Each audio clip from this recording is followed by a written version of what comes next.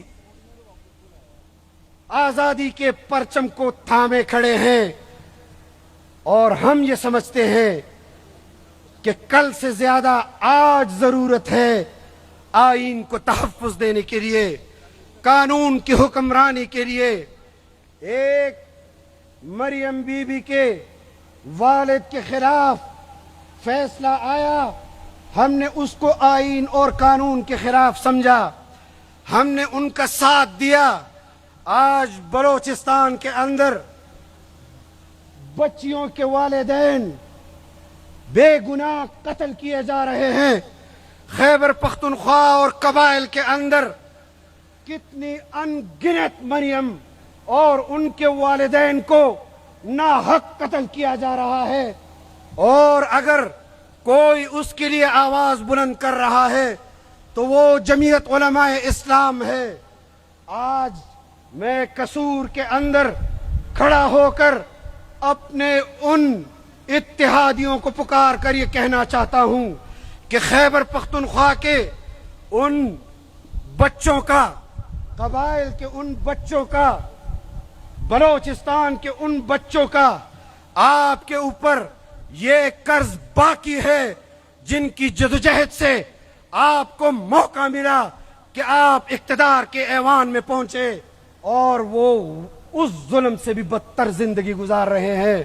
میں انہی کلمات پر آپ سے اجازت چاہتا ہوں، اور آپ کے لیے دعا گو ہوں۔